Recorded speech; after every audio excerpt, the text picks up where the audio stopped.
Hi, I'm Laura Hoy for Benzinga, and here's a look at what you can expect from the markets today, Tuesday, December 3rd.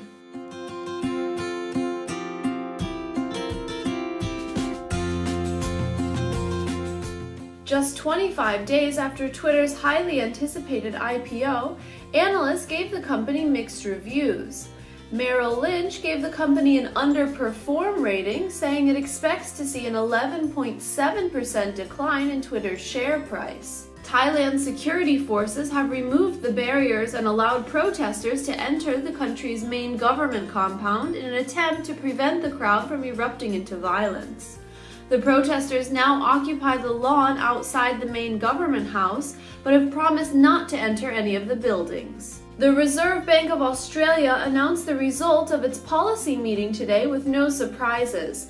The bank elected to keep its interest rate constant and reiterated that past easing maneuvers were still working their way through the nation's economy. Apple has acquired Topsy Labs, a social media analytics company, for over $200 million. Although Apple's spokespeople have yet to comment on their plans for the new acquisition, many believe that Apple will use the company's capabilities in order to improve its iTunes service and Siri voice assistant. In his first public address since the anti-government protests began, Ukrainian President Viktor Yanukovych defended his decision to back away from the EU trade agreement. He said that the lost trade from Russia would not be offset by the promised EU funds, and that Ukraine would be forced to conform to strict guidelines set by the International Monetary Fund. Asian markets were mixed on Tuesday. The Japanese Nikkei gained 0.60%, and China's Shanghai Composite was up by 0.69%. The Shenzhen Composite gained 2.05%, but the South Korean Kospi was down by 1.05%. The Hang Seng Index was also lower, down 0.45%. European markets were down across the board on Tuesday. The UK's FTSE lost 0.83%, and the Eurozone Stock 600 was down by 0.30%.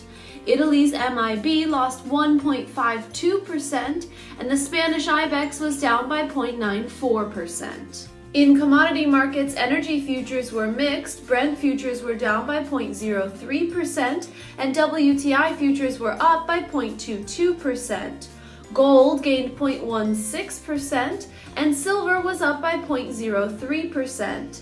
Industrial metals were down across the board, with tin posting the largest losses, down 1.32%. Currency markets were quiet on Tuesday. The euro to dollar ratio was mostly flat at $1.35. The pound gained 0.13% against the dollar, and the dollar gained 0.13% against the yen and 0.11% against the Australian dollar.